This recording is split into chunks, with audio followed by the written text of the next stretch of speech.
ഈ ബ്രെയിനിനെ കുറിച്ചും നെർവസ് സിസ്റ്റത്തെക്കുറിച്ചും ഇത്രയും ബ്രെയിൻ ഓപ്പൺ ചെയ്ത് സർജറി എത്രയോ ചെയ്തയാളും പറയുന്നത് ഇതിനും അപ്പുറമാണ് ആത്മാവ്. പക്ഷേ ആയിരക്കണക്കിന് വർഷങ്ങൾക്ക് മുമ്പ് നമ്മുടെ യോഗശാസ്ത്രവും തന്ത്രശാസ്ത്രവും ലോകരാജ്യങ്ങൾ മുഴുവനും ആത്മീയതയ്ക്ക് വേണ്ടി വരുന്നത് ഇങ്ങോട്ടാണ്. കാരണം അത്രമാത്രം നമ്മുടെ മഹർഷീശ്വരന്മാർ, അവരങ്ങനെ വേണം പറയാൻ, അത്രയും വർഷങ്ങൾക്ക് മുമ്പ്, ആയിരക്കണക്കിന് വർഷങ്ങൾക്ക് മുമ്പ് സ്കിന്നിന് 7 ലെയറായിട്ടാണ് പറഞ്ഞിട്ടുള്ളത്. ആ 7 ലെയറിനും പേരുണ്ട്. 18 തരം സ്കിൻ ഡിസീസസ്. ആ 18 ഓരോ ഡിസീസും ഏത് ലെയറിലാണ് ഉത്ഭവിക്കുന്നത്, പിന്നെ എന്താഹാരം കൊണ്ടാണ് ആ രോഗം വരുന്നത്.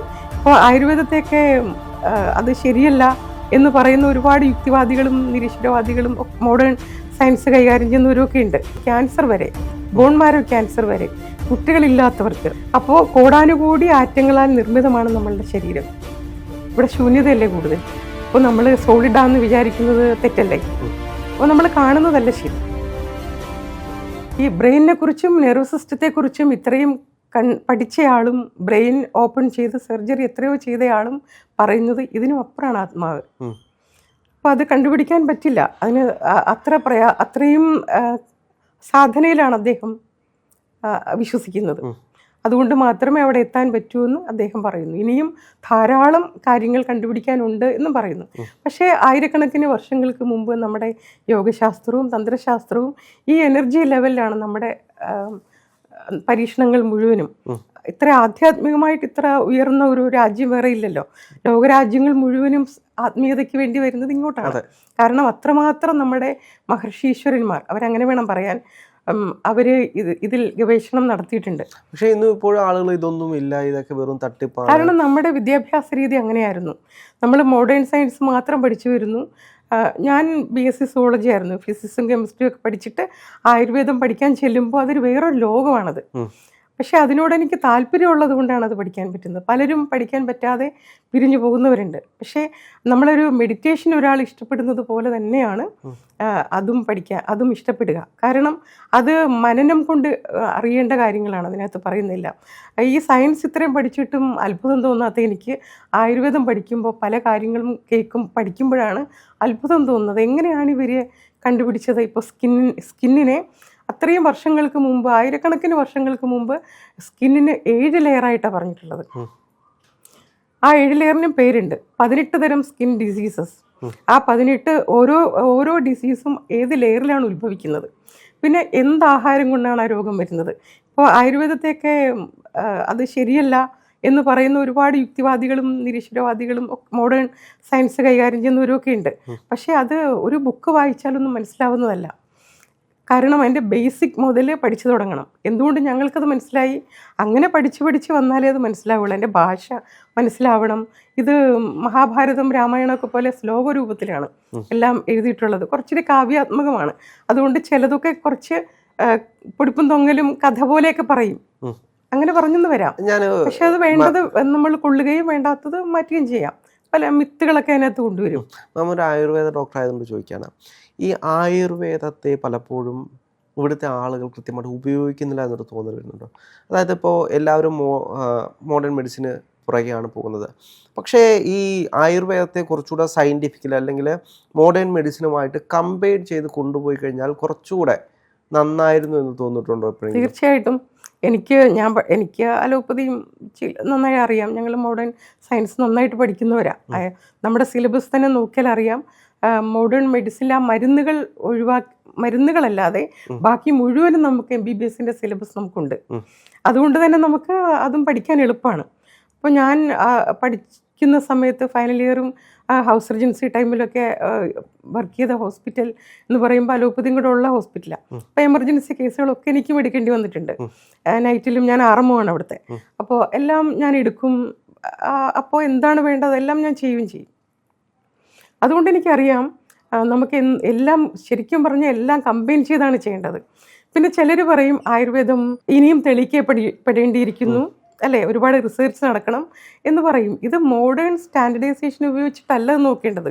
കാരണം നമ്മളുടെ ഇതിൽ പറഞ്ഞിരിക്കുന്ന ഒരു രീതി വേറെയാണ്. പക്ഷേ അത് ഫലം ഒന്നാണ്, പറയില്ലേ, ഒരു ലക്ഷ്യം ഒന്നാണ്. പക്ഷെ മാർഗം പലതുണ്ട് എന്ന് പറയുന്നത് പോലെ ആ മാർഗവും പറഞ്ഞു വെച്ച ഭാഷയും ഒക്കെ വേറെയാണെന്നേ ഉള്ളൂ. എനിക്കൊന്നും കൂടുതലും ഇവർ ആയുർവേദത്തെ തഴയാൻ കാരണം എന്ന് വെച്ച് കഴിഞ്ഞാൽ ഈ പഥ്യം അത്തരത്തിലുള്ള കാര്യങ്ങൾ ഉണ്ടായത്. പഥ്യം അങ്ങനെ എല്ലാത്തിനും പഥ്യമൊന്നുമില്ല. ഇപ്പോ അല്ല, ആഹാരം വെജിറ്റേറിയൻ ആക്കണം, മിഥ്യാധാരണങ്ങൾ ഒരുപാട് ആളുകൾ അങ്ങനെ എവിടെയും പറഞ്ഞിട്ടില്ല.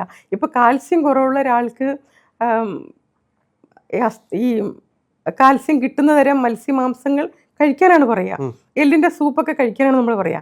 ചെറിയ മീനൊക്കെ കഴിക്കണം. ഇതിനകത്ത് ഏറ്റവും വലിയ വിഷയം എന്ന് വെച്ച് കഴിഞ്ഞാൽ ഇപ്പം ആയുർവേദത്തെ ആളുകൾ കാണുന്നത് എല്ലാം ഒരു വെജിറ്റേറിയൻ ആയിട്ടാണ്. അതായത് ആയുർവേദത്തിൽ പോയി കഴിഞ്ഞാൽ പഥ്യം നോക്കേണ്ടി വരും, ഇറച്ചി മീൻ മുട്ട ഇതൊന്നും കഴിക്കാൻ പറ്റത്തില്ല. അപ്പോൾ അതുകൊണ്ട് ഞാൻ ആയുർവേദത്തിൽ പോകുന്നില്ല, അങ്ങനെ പറഞ്ഞു പോകുന്ന ഒരുപാട് ആളുകളുണ്ട്. അത് ഒരുപാട് മിഥ്യാധാരണകൾ ഇപ്പോഴും ആയുർവേദത്തിന്റെ പേരിൽ ഇവിടെ ഇല്ലേ? ഉണ്ട്, ആളുകൾ അങ്ങനെ ധരിക്കുന്നവർ ഒരുപാടുണ്ട്. പക്ഷെ എനിക്ക് തോന്നുന്നു തൃശ്ശൂർ മുതൽ വടക്കോട്ട് ആയുർവേദത്തിനെ ഫസ്റ്റ് പ്രിഫറൻസ് ആയിട്ട് കാണുന്ന ആൾക്കാരുണ്ട്. പിന്നെ തെക്കൻ ജില്ലകളിലേക്കാണ് അത് കുറവെന്ന് എനിക്ക് തോന്നിയിട്ടുണ്ട്. ഞാൻ പഠിച്ചത് ട്രിവാൻഡ്രാണ്, ജോലി ചെയ്ത് കണ്ണൂരാണ്, ഇപ്പോൾ ഗുരുവായൂരാണ് ഉള്ളത്. അപ്പോൾ എനിക്ക് അറിയാം, ഏകദേശം അറിയുന്നത് കൊണ്ട് പറയാണ്. പിന്നെ എന്തായാലും ഈ ഒരു മിഥ്യാധാരണ എവിടെയുണ്ട്. ഒരു രോഗം വരാൻ കാരണം എന്താണോ അത് വ്യക്തമായിട്ട് ആയുർവേദത്തിൽ പറയുന്നുണ്ട്. അതിനെ നമ്മൾ ഉപേക്ഷിക്കാനാ പറയുക. ഇപ്പം അസിഡിറ്റി ഉള്ള ഒരാൾക്ക് എരിവും പുളിയും കഴിക്കാൻ പറ്റില്ല, ഷുഗർ ഉള്ള ഒരാൾക്ക് മധുരം കഴിക്കാൻ പറ്റില്ല. അപ്പോൾ ഷുഗർ മധുരമുള്ള, ഇപ്പോൾ ഗ്ലൂക്കോസ് ഉള്ള, ഇപ്പോൾ അരി ഗോതമ്പൊക്കെ ഗ്ലൂക്കോസ് ഉള്ളതാണ്, അത് ഉപേക്ഷിക്കാൻ പറയും. വ്യായാമം ചെയ്യാൻ പറയും. നമുക്ക് പ്രമേഹത്തിൻ്റെ ചികിത്സയിൽ ഏറ്റവും അവസാനം ചികിത്സകൾ മുഴുവൻ പറഞ്ഞിട്ട് ഏറ്റവും അവസാനം പറയുന്നത് അധന ഛത്രവാദത്ര രഹിതോ മുനിവർത്തന എന്ന് വെച്ചാൽ, അധനൻ മരുന്ന് വാങ്ങാൻ പണം വേണം.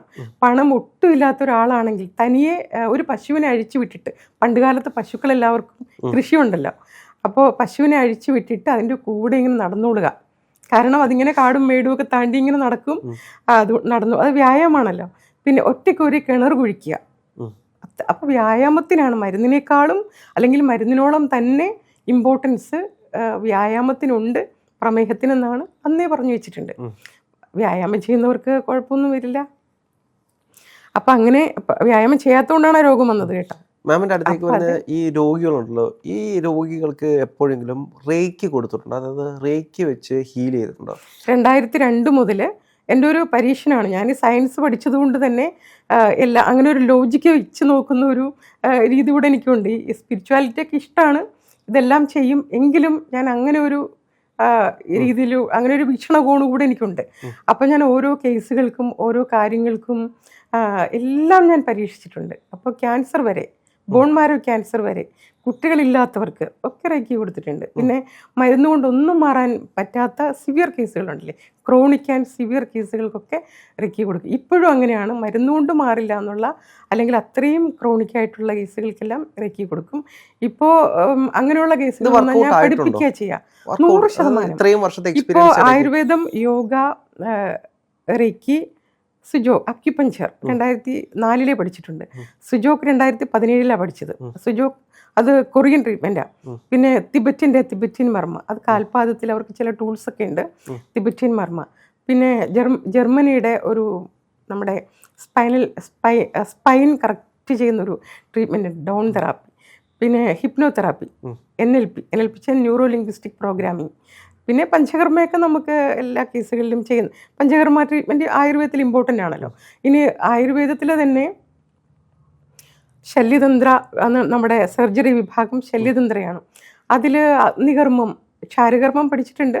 അഗ്നികർമ്മം എന്ന് പറയുന്നത് ഗോൾഡ് കൊണ്ടോ അല്ലെങ്കിൽ പഞ്ചലോഹം കൊണ്ടോ ഉള്ള ഉപകരണം കൊണ്ട് ചെയ്യുന്ന, അത് ചൂടാക്കിയിട്ട് അതുകൊണ്ട് കരിക്കുക അല്ലെങ്കിൽ ചൂട് വയ്ക്കുക, അങ്ങനെ ചെയ്യുന്ന ഒരു പെട്ടെന്ന് റിസൾട്ട് കിട്ടുന്ന കുറേ രോഗങ്ങൾക്ക് കിട്ടുന്ന ട്രീറ്റ്മെൻറ്റാണ് അഗ്നികർമ്മം. ഇതെല്ലാം ഞാൻ ചെയ്യുന്നുണ്ട്.